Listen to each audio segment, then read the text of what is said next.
যেহেতু আমাদের গ্রাসের মাঠে ম্যাচ হবে, তো যদি গ্রাসের মাঠে আমাদের ট্রেনিংটা হতো আসলে ভালো হতো। আমাদের একটু প্রবলেম হচ্ছে প্লেয়ারদের। শিলংয়ে যাওয়ার পর একের পর এক সমস্যায় পড়ছে বাংলাদেশ দল। লাগেজ বিড়ম্বনা দিয়ে শুরু, এরপর অনুশীলন মাঠ নিয়ে চরম অসহযোগিতার শিকার হচ্ছে কোচ হাবিয়ার কাবরেরার দল। এখন আবার কোচের বিধিনিষেধ। তাহলে কি বাংলাদেশকে হারাতেই এই কূটকৌশল ভারতে?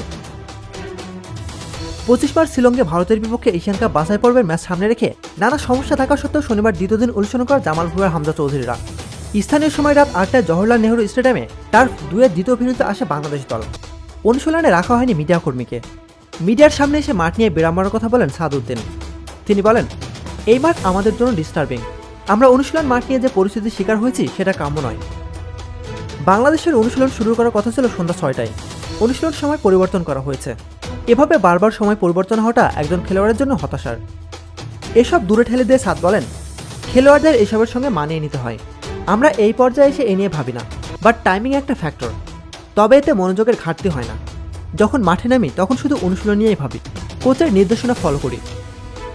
ভারত অনুশীলন করছে ঘাসের মাঠে, অথচ বাংলাদেশের সে অনুমতি মেলেনি। এ নিয়ে ক্ষোভ ঝেড়ে সাদ বলেন, এটা অবশ্যই আমাদের জন্য ভালো নয়।